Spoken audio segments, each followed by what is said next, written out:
My name is Dr. Pai Eze. I'll be your moderator this evening. Please, it's a collaborative discussion seminar. So don't just think because I'm the moderator, I have to do all the talking. The floor is open, but before you do that, just use the raise your hand tab and I will be able to call you up at the end of the presentation so that you can ask your question or make a suggestion. And there will also be question and answer session at the end of the presentation so that we can have a clean presentation that can easily be edited and shared to participants very soon. So please bear with us if you have a burning question while the presentation is going on, but we don't allow you to ask. That is just to ensure minimal disruption of the presentation so that the recording can also be useful for us when we receive the video recording. Thank you so much. So I'll just move forward to a couple of things. I know Dr. Zeribe Nwosu is someone many of the participants here now are familiar with. But if you are not familiar with Dr. Zeribe Nwosu, he happens to be the founder of this Zeribe Nwosu Foundation, in which we organize the Zeribe Nwosu Foundation Seminar Series every month. So yeah, so kudos Zeribe for doing that and also for being able to bring us together to support the foundation as well, which has been successful for almost a year now, I would say. So just like every one of us, Zeribe did his undergraduates in Nigeria and then proceeded for a master's in the UK. He studied PhD in Germany and then currently a postdoctoral research fellow at the University of Michigan in the USA. You can see Zeribe is someone who has traveled, you know, across different world powers, I would say, you know, and also in countries that research is actually a major income earner. When you talk about UK, you talk about Germany, you talk about United States, these are countries that research is a key income generator.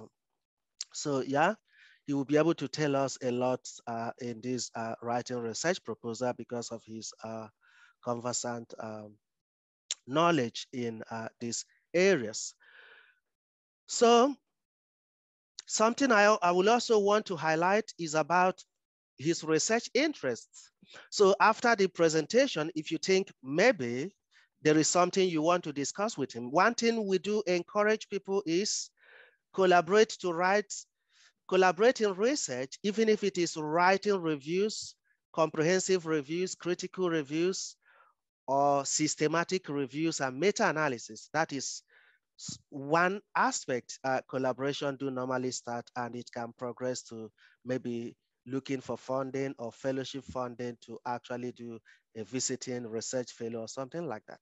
So this is Dr. Zeribe's area of research interest: cancer metabolism, genomics, cancer therapy, tumor immune, you know, response, and also pancreatic cancer and hepatic cancer generally. So he's also involved in bioinformatics.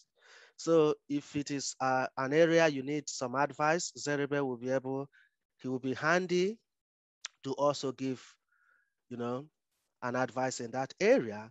Zeribe has got a lot of publications as well, most of them in very high impact journals. For example, in late 2020,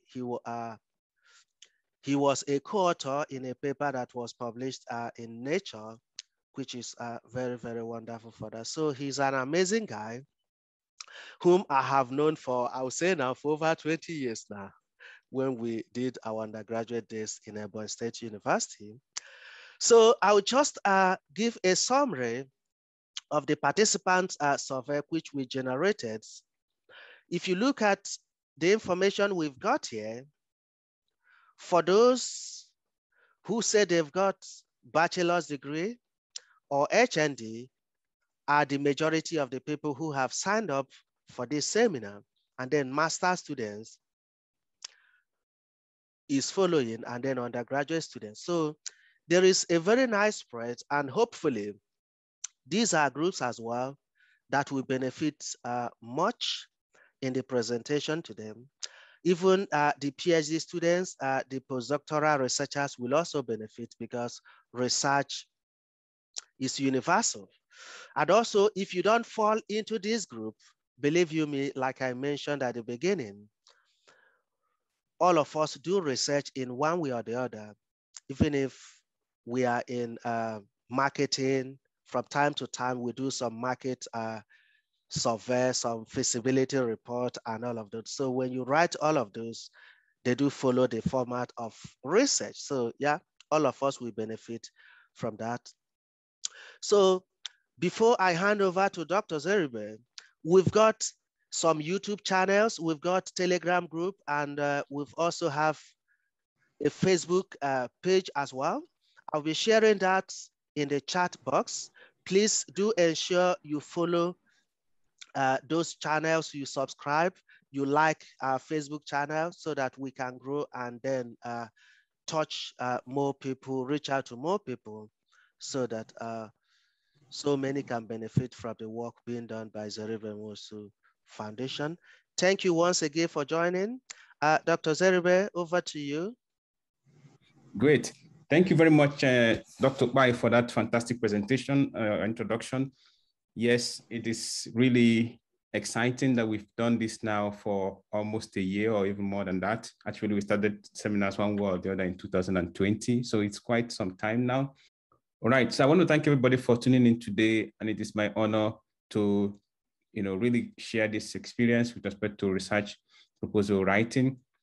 The point I was going to make with Dr. Bai is that we've done this now for well over a year, dating back to 2020, just in the month after the pandemic. And now a part of me feels like it's time to retire a little bit and get some new people younger people to take over these seminar presentations. And we look forward to people volunteering, and of course, for everybody, the point I also want to make is you don't have to have any specific kind of degree to be able to do this. Actually, it's a skill to learn this.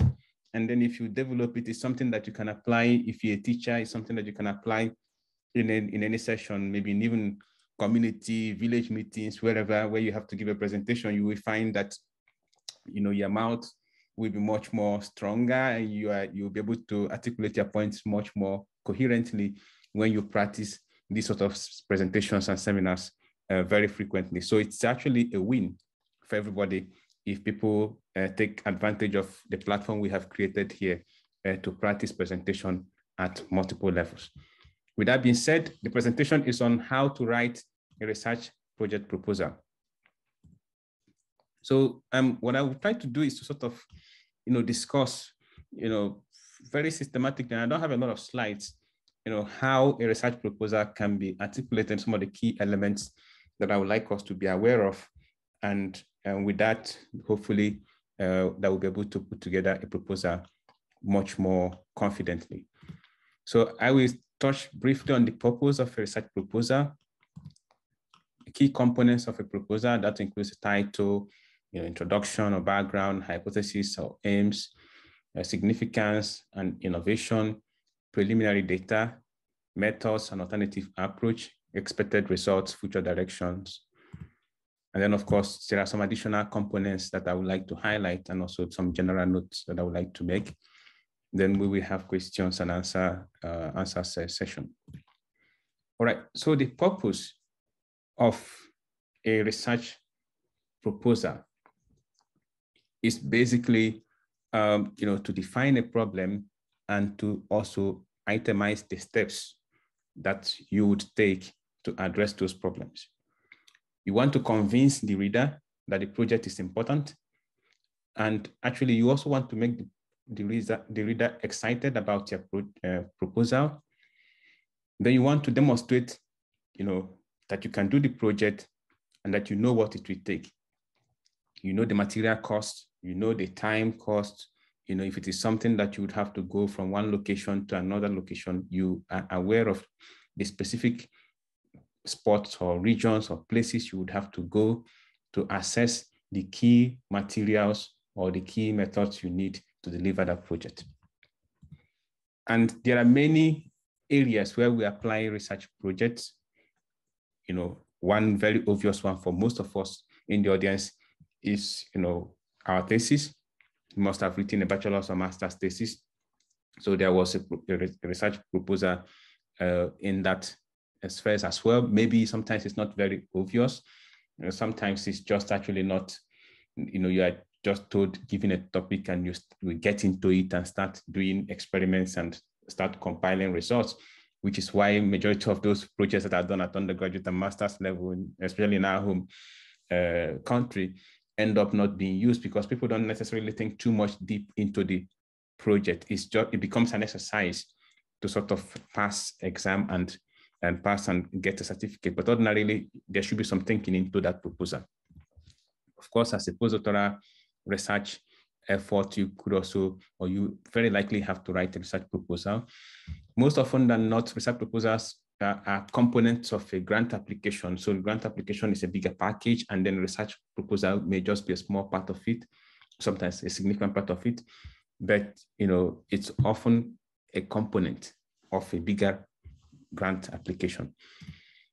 Then, you know, you could be writing research proposal to, you know, you want to develop a vaccine or drugs, you want to build a bridge. I try to give some examples that are not necessarily in the medical field, because research proposal and, you know, proposal writing is something that applies to almost every facet of study. And that is something that people don't always take into consideration. But almost anything project you want to do, there is some sort of research behind it. Do you even know that if you want to build a house, there is a research behind it, right? You have to know how much block you need. You have to know how much sand.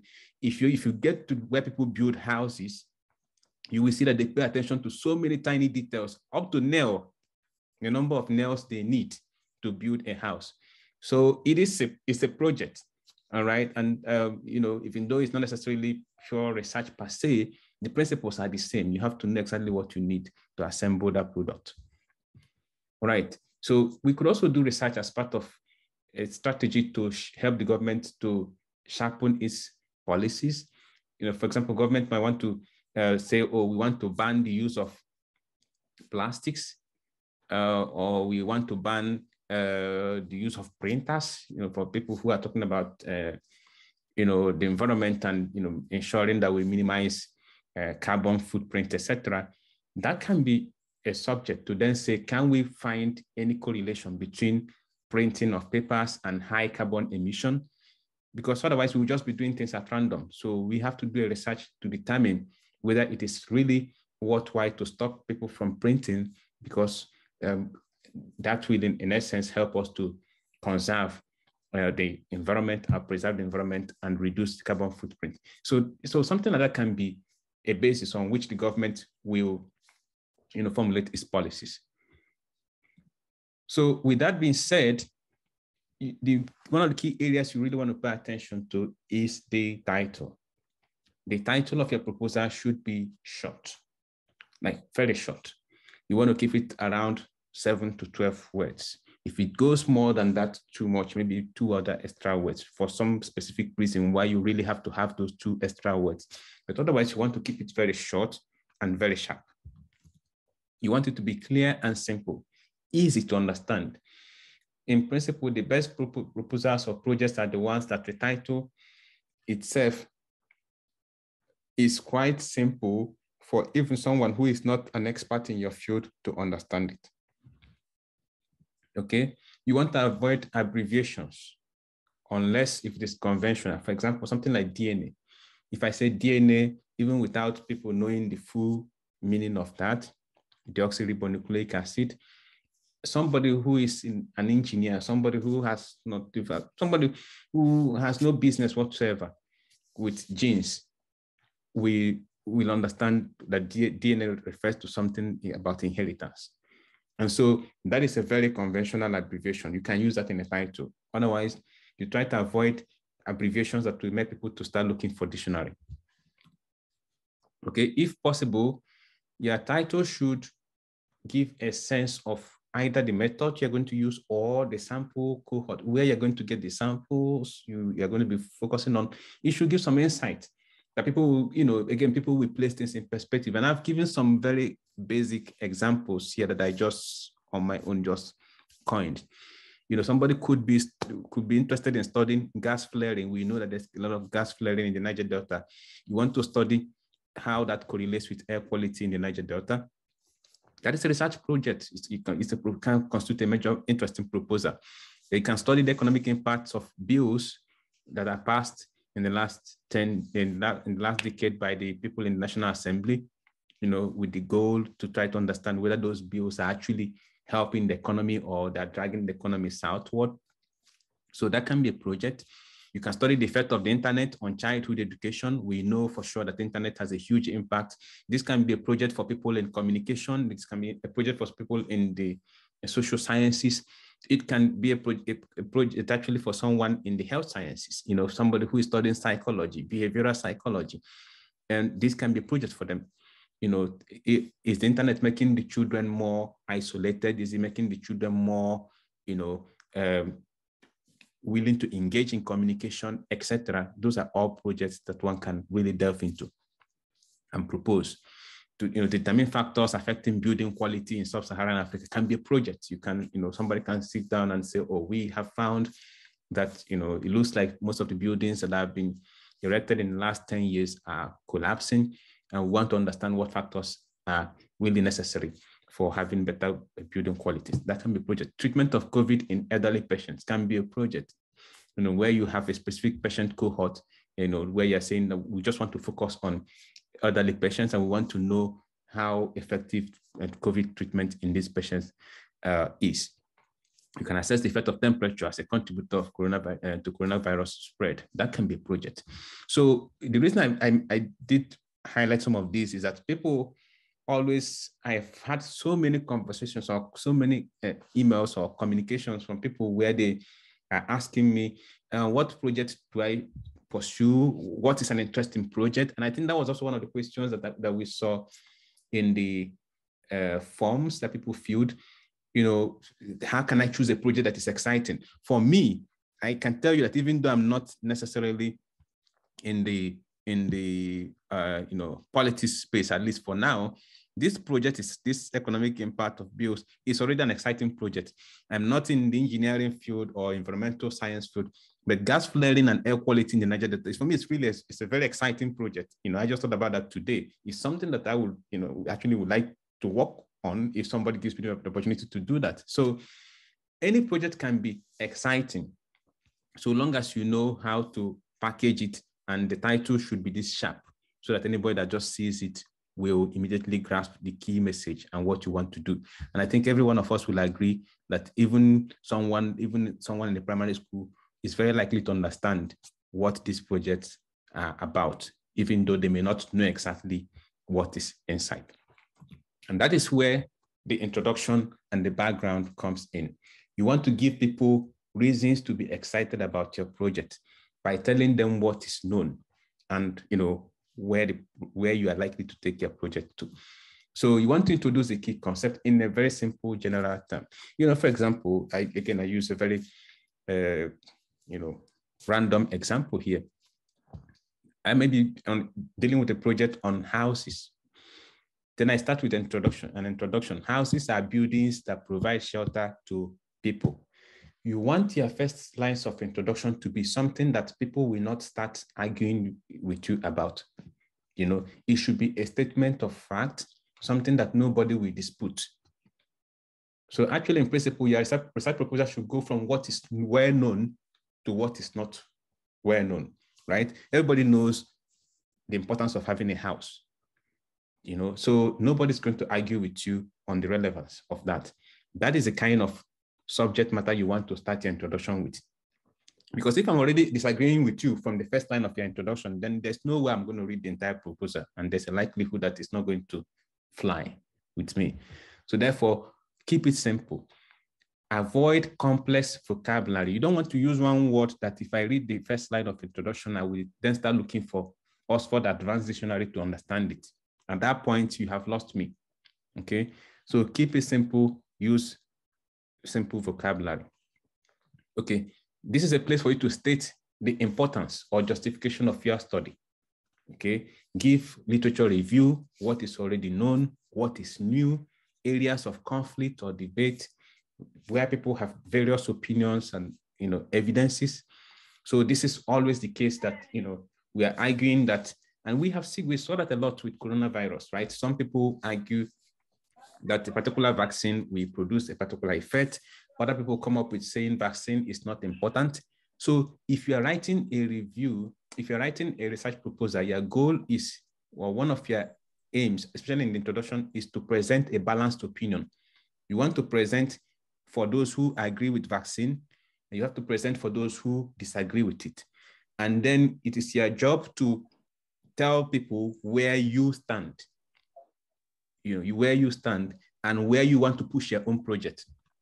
Okay, so there are open questions. We know vaccine is effective. Some people say it's not effective, but there are some questions. For example, we don't know for now, people who, let's say, have certain conditions, disease conditions, how will they respond to the vaccine? And there are some, for example, somebody says, oh, vaccine, if you take it, maybe there will be infertility problems also. We don't have enough evidence to be able to answer those questions, right? So those are open questions. Your introduction gives you room to establish open questions as well.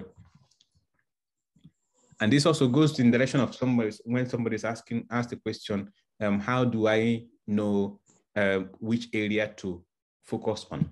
What I just said now is an open question that I might actually make a project, for example. I can say, oh, I really want to understand if people who got coronavirus a vaccine will become infertile.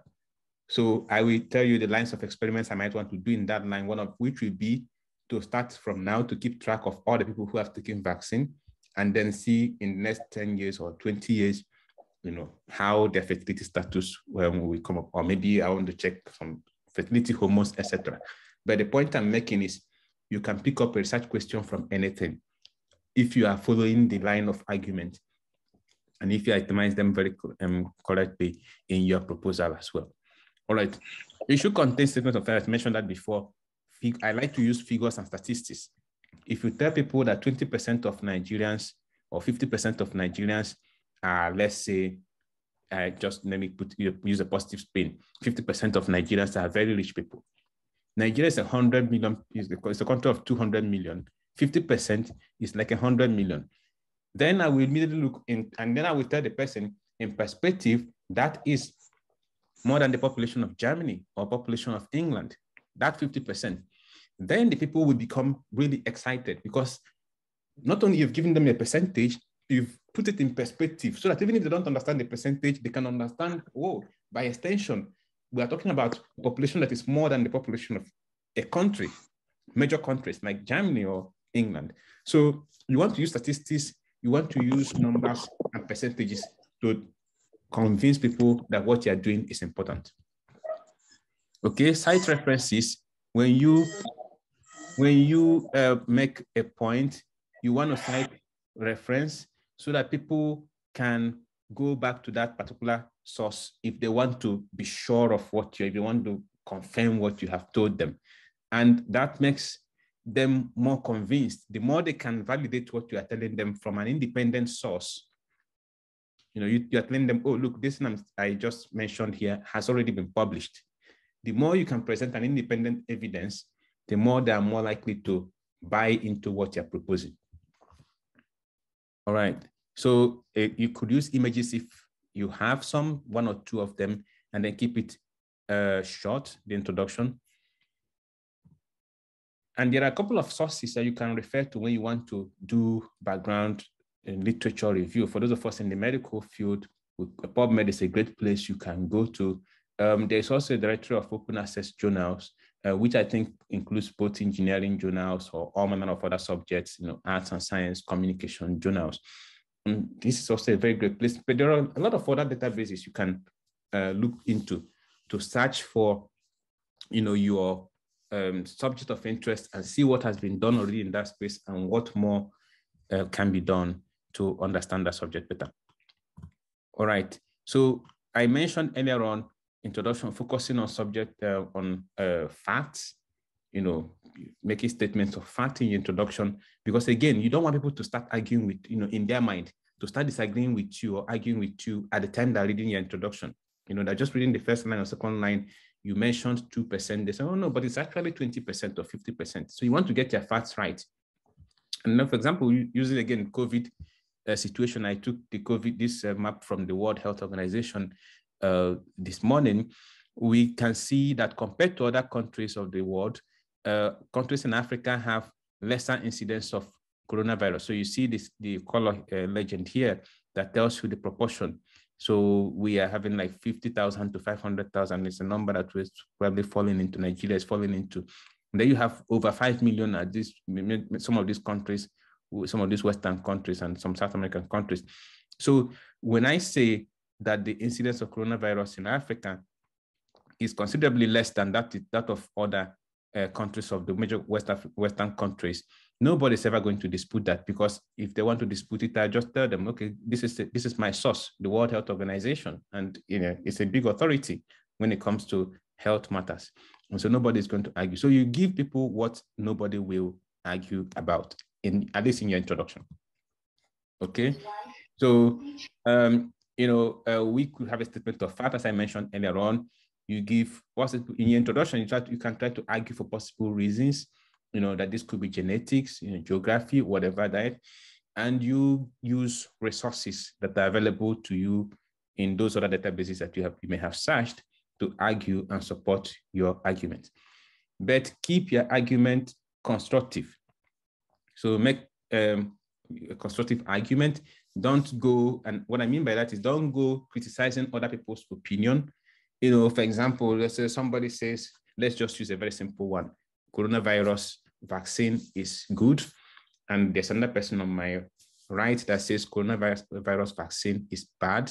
It is not your job in the introduction to go saying that, my idea, my own opinion is that it's good, and forget about, Mr. A or Mrs. B who is saying that it's bad. That is not your job. That's not what you want to do. Because the person who is reading you must also think about the person who is reading your proposal. The person who is reading your proposal may actually be one of those who think that vaccine is bad. And you are telling him or her that vaccine is only good, and that he or she should forget about those idiots or fools who think the vaccine is bad. So you're calling that person an idiot invariably. And that is likely going to be a dent on your ability to get that proposal. At that point in time, that person is the make or break of your proposal or grant. And therefore, your success or not depends entirely on him or her. So you cannot make arguments that are, disrespectful. You cannot, or you should not make arguments that are also blind without facts, because then you are likely going to, rub people the wrong way. This is very, very important. All right, so when we have done the introduction, the next is hypothesis. Somewhere at the very end of the introduction, you want to actually establish, what your position is, and that's why I like science. And I translate this also in my personal interactions. You always have to take a position, always. There's some people say, oh, I don't want to take side on this. No, you have to take a side.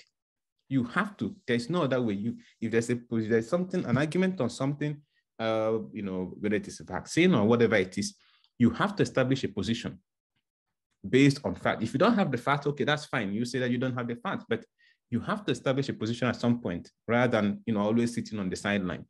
Okay, so a hypothesis is a proposed explanation made on the basis of limited evidence. And that becomes a starting point for further investigation. I got this from Google, and I think it's a fantastic, definition.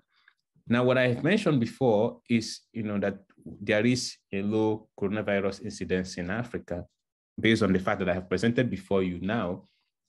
And I think within reason we can hypothesize that low COVID the cases that we have in Africa is due to the weather in Africa. We know that one of the things that distinguishes these places is the temperature, right? Or the weather, in Africa compared to these other places. So we can give that as a potential reason. That is why it is it's a proposed explanation based on limited evidence. We don't have enough evidence, because the moment I say that, somebody will come and tell me, oh no, look, Argentina, I think this must be Argentina or Brazil. In South America, also sometimes does have the same kind of temperature as Nigeria, right? But they had a very high coronavirus case. So somebody can come up with that counter argument immediately. So that is why I can say this is my own explanation, but we will try to test it. That's why it's a starting point for further investigation. All right. You must remember that the hypothesis that you are presenting is not true or valid until it is tested and proven. Okay, that is why it's a proposal, because you are trying to sort of address this. You are reasoning what you think is an explanation. Okay, and that being said, you want to keep it short. One sentence, maximum 2 sentences. Any hypothesis that is going to three sentences is already looking like it's very long and bulky. You want it to be very sharp. And this is a critical element for your proposal as well. All right, so when you have that, the next is your aims. You want this to be bullet points or numbered, and you want this to be short and clear. In each case, keep it few, 2 to 4 aims. I've seen people write aims, like aims are so long. No, you want to keep it very few, 2, 4 maximum.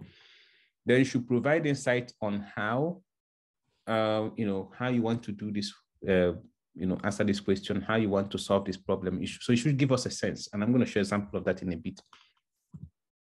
Then each one should stand on its own. You don't want to present your aims in such a way that if the first one fails, the project will fail.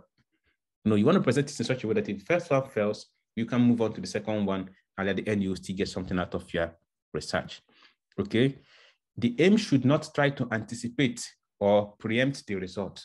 You have not even started the project, you already threw your aim, telling us what you think the result is likely going to be. Then that is a red flag. Okay, so in the case of COVID that we gave earlier on, these are what I believe could be 2 very good aims. We may want to compare coronavirus growth. Let's say, just use the word growth for the simplicity, given that there are other people who are not necessarily in the biomedical field here, but growth everybody understands. We may want to compare the growth of coronavirus in low versus high temperatures. We can do specific tests to help us to prove the point. So look at what I have done here, so give people an insight into what kind of method they are going to use to test this aim.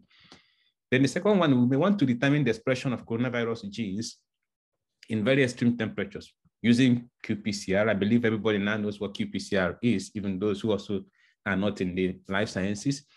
So these are just 2 examples of how you could formulate your aims in a way that tells people what you want to do and how you want to do it in 1 sentence. Okay. Now, I think that this is a good one. The one that I think is not a good one will be this one. We want to compare coronavirus growth in low versus high temperatures. It's the same thing literally here, but it doesn't give us any insight as to how. I'm looking at that aim and I'm asking myself, how? There's no insight.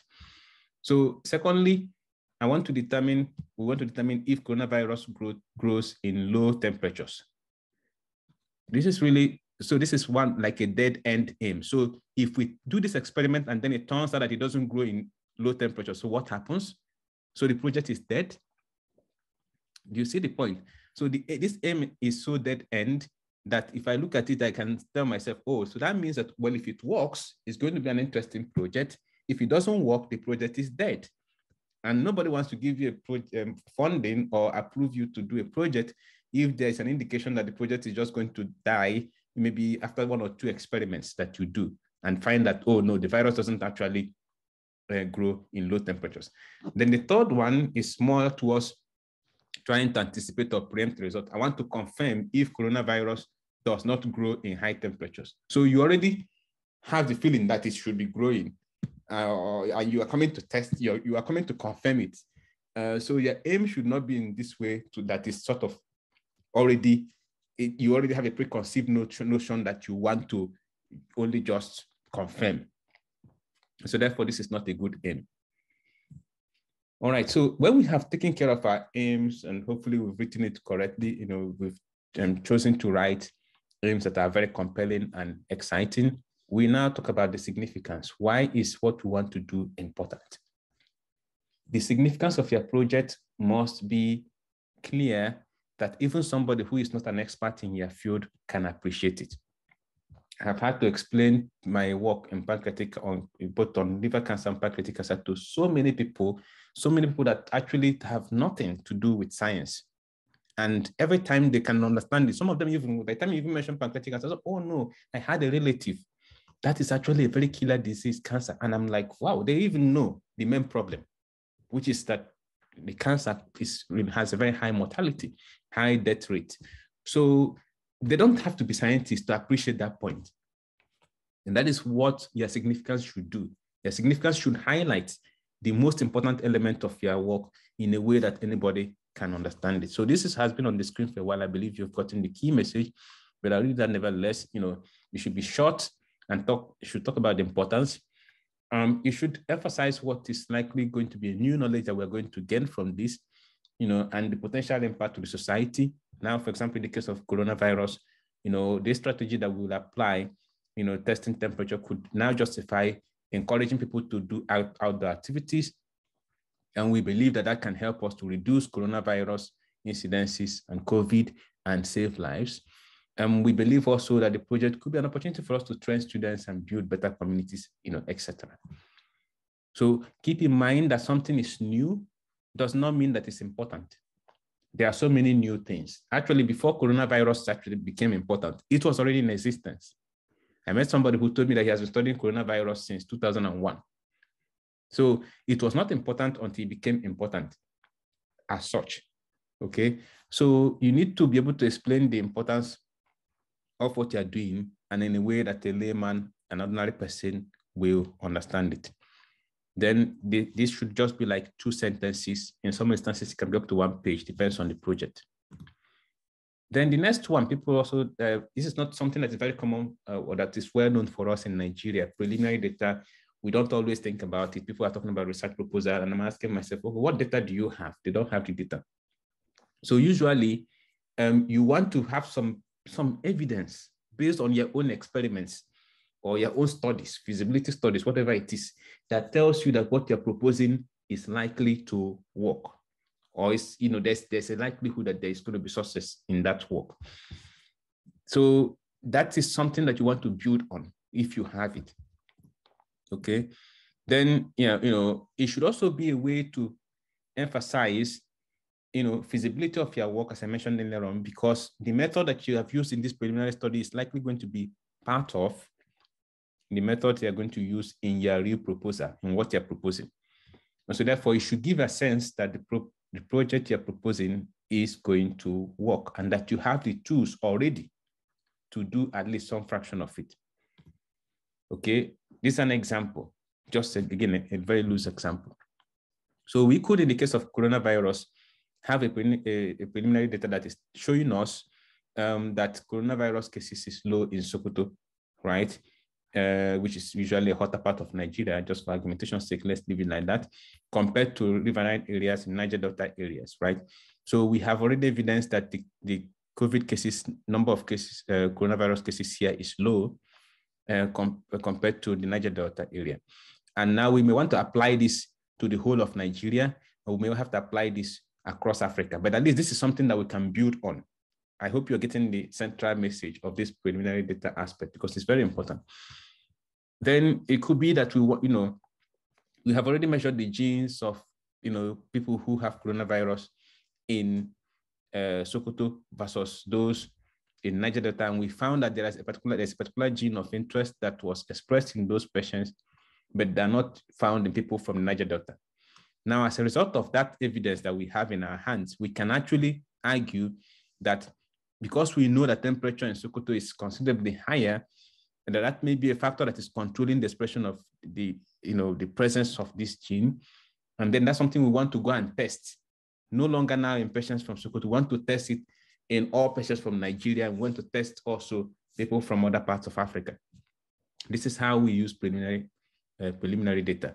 The one point though I have to make is it's not always required. It's not always that it is required. If you have it, present it, it gives your application, your proposal immediate boost if you have it.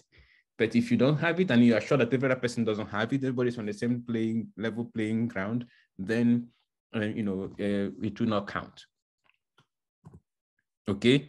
The next is the research method. So when you have done your preliminary data, the next is you want to present now, you want to go back to telling people how you want to do this thing you are proposing. Okay. You want to, in each case, you want to reemphasize each aim, and you want to then itemize the methods you're going to use to address it. So if you have a preliminary data, of course, you want to present that and emphasize that. Again, one line. It's not as if you're going to go back again and present the whole preliminary data again. No, you're just maybe one sentence. We have already found that patients in Sokoto who have coronavirus have high level of gene X. Now we want to test this in patients from the whole of Nigeria, and these are the methods we are going to use. So you are not dwelling too much on the preliminary data. You're just using it as a framework to build their argument again. And it's important to reemphasize, because some people reading the proposal will just go straight to material and method without thinking too much about all the things that you had said earlier on. So if you don't emphasize some very important aspects of your proposal, you will lose those audience. They will be surprised. They'll be like, oh, why is he just all of a sudden jumping into testing gene level, right? So it's always important to give that, emphasize the most important points in your proposal. Make reference to statistics that you're going to be using to analyze your data to justify your points, so that they will know that you are really prepared. You have considered all the major factors, and you know what to use to extract the best interpretation of your data. Okay, so mention also what you will measure to know if your hypothesis is true. This thing you are proposing, is it true or false? How will you know? What will be a major measurement or indicator that what you have proposed is valid or not? Okay, but then keep in mind that things don't always go as planned.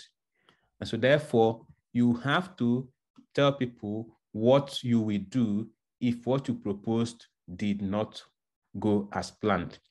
There is no way around this. This is very important. The moment you propose something and you don't give alternative approach to it, people will get the impression that you either don't know what you're doing or that you're not telling the truth. Because if you want to be truth and honest, then you have to agree that there is a likelihood that what you're proposing will not work, whether it is building construction. Those who are in architects and who are in building and engineering, they will also tell this, that they have this a similar thing. You have to be able to mention, your feasibilities and whatever. But so you will still have to acknowledge that despite that, there are some factors. It could be that you are relying on the supply chain from, Dangote cement. But what happens if Dangote cement goes on fire or something? So therefore, that cement will not come. That means that your project will be delayed. That means that in the end, you might have to source cement from a local Ajaokuta steel company. Ajaokuta is a steel company, but I don't know again which one. Maybe you go to Abakaliki and source cement. You may have to source from somewhere within.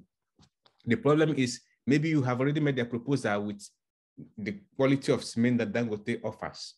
I'm not advertising for him. I'm just, this is a random example. But you may have made a proposal, based on the quality of his cement. But now, because of the situation that has arisen that was not foreseen in the beginning, you are going to use a cement from somewhere else. Then you have to factor in here that it's likely that the cement may not be of high quality, but we will still be able to make the project that we have proposed out of it. So in other words, this is a very important component of your proposal. And when people read your proposal, they are looking very carefully to see if you have addressed potential problems and how you will solve them. Okay, then give people expected results. We have said earlier on in the aims that you don't necessarily have to preempt the result, sort of predict result beforehand. But when you have carefully discussed all the things you want to do, you have the authority to say at that point, I think that if I do all of these things and if everything works well, this is the kind of result I expect to have. You want to give some insight about that. Then tell people where this could lead you, okay? So all the things we are doing could be a way to now help us to find a new medicine. We may be able to reduce COVID situations in the case of example I gave, or we may be able to find better vaccines in future. You know, the research we have done now could create a platform for us to develop the best vaccines for tomorrow. So this is how you articulate your expected results and future directions. Okay. Then additional components that I would just like to mention, you know, and also some general notes. You know, you have to think about ethical aspects and environmental impact issues. Sometimes you need approval for certain kind of projects. You know, if you're doing a project with human, for those of us in the health sector, if you're doing a project with human subjects or samples or even mice, you have to ask for permission. There's a specific procedure for that. You have to seek permission to use those samples. Those of them in the engineering, and I think in Nigeria, people just can build anything anyhow. I can just go to anywhere and build any house if I have the money to do that. Unfortunately, but I think in the main cities, for example, Abuja Master Plan was a good example to sort of restrict random construction of buildings. In the Western world, people don't just build things. I've not even heard of anybody who, as an individual, is building a house here. So it's not the kind of thing that people do, right? So you can only buy most of the times. So that means the government has specific criteria for buildings, you know, that is well defined, that some of them have been in existence for 100 years. And therefore, it's very difficult for anybody to deviate from that particular plan. And if you have to ask for permission. Those environmentalists will tell you that this thing you're building now is going to cause problems. You know, if you want to build bridge that people will travel on, you will see people that will tell you that that bridge you want to build is going to displace the fishes in the water, that the fishes in the water will not be happy as a result. And that project will be frustrated and it probably will not go through. I'm talking about what happens in this part of the world. So therefore, that is a very important component. You know, you want to have figure legends to explain whatever figure you have used. Statistics, you know, tell people what statistics you are using, you know, emphasize that a lot, you know, it's very important. Then you may have to include some budget if it is a proposal that is going into a grant. And, you know, but even if it's not going into a grant, for those of you who are, you know, masters or PhD or undergraduate students, and you're writing a proposal, even though I know in Nigeria, most of the times we have to be the ones to pay for those proposals, the eventual research, which is sad, it is worthwhile for you to map your budget. How much will the reagents cost? Where will I get them from? Otherwise, what happens, and this happens to so many students in Nigeria, so many people have started their master's degree program and stopped in between. So many PhDs, I'm not even talking about that one. And the problem is they came in between and they realized that, oh, they needed this particular reagent XYZ, and this reagent has to come from China or somewhere, you know, somewhere far away that's out of their control, and therefore they cannot proceed. That's one. Or secondly, it could be that the reagent became so expensive and they can no longer afford it, and that was not planned in the beginning. So even if you're not asked to provide a proposal, as somebody who is planning to do a PhD or master's or undergraduate, and I'm talking to most of us in Nigeria, do a good job to try to articulate how much this is going to cost and see whether you can afford it. If you cannot afford it, then one can begin to think about ways to deal with that. But, you know, starting a project and then realizing in between that you don't have the money is really not a good way to go. Then you have milestone. Milestone is a kind of chart, and I'm going to show an example of that in the next slide, that tells you, you know, how, you know, where you're going to stop at some point, how you're going to measure your success, intermediate success, you know, what their benchmarks are, and all of that kind of thing. Then the reference list is also an important part of your proposal. So people will see those references you cited in the introduction, for example, they can refer to them for further reading. Make it easy, use paragraphs, use figures and images. Font, this is one thing that we don't always pay attention to. There are some people who have difficulty reading some sort of fonts. So you have to use font that people can easily read. This Arial is a very good one. Font size normally will be 11 and 12, margin 0.5 to 1 because of printing. Then talking about font type, The serif fonts, for example, Times New Romans, are often considered decorated and hard to read. If you look at the here now, I don't know what word to use, but if you look at this Times, this T, you see that this T has some decoration here, some legs here, so to say. Look at this particular T, it's just plain. It's just plain. Look at this one. So these tiny, tiny elements you see here is very hard for some people to read. So I intentionally use a different font here so that I can make that point. These tiny elements are so hard for some people to read. For example, you see this leg here and it's conflicting somehow with the dot on top of this I. Whereas here, this I is just standing on its own. This dot is standing on its own, it's very clear. Here is standing on this one, is very clear. So that is hard for some people to read, and therefore it's highly discouraged that you don't use this kind of font for proposal. Okay, so write in the present and future tense, I or we do, not that we did. You don't write backwards in future. And the page length could be anywhere from 2 pages to 7 without the references. So yes, this is an example of the milestone or Gantt chart, which is just about my last slide, one of my last slides. So you see the weeks 1, just as an example, you're telling people that week 1, these are the things that you are going to do, some activities, and this is going to overlap up to week 6 or week 6.5 or so. So that on it, just by looking at this chart, and I can get a sense of all the different activities that you have under, let's call this M1 and M2. And then I can get a sense of when they will finish. And I will see, what is there anyone you want to finish first before you start the next one. So the Gantt chart, which I got to know only when I traveled abroad, is a very important tool in research proposal writing. And people are encouraged to apply that in their research. Then the final slide I will leave us with is that sometimes a proposal can deviate from what was proposed. And I like this because this figure that somebody sent to me on WhatsApp, actually like several months ago, but somehow I found it to be useful today. So this is a proposal, and this actually, if you look at it very carefully, the original figure that was sent to me before I splitted it has on top of it here, this is proposal. So this is a proposal, a very complicated staircase they want to build. I think that probably didn't go well. In the end, they built this one.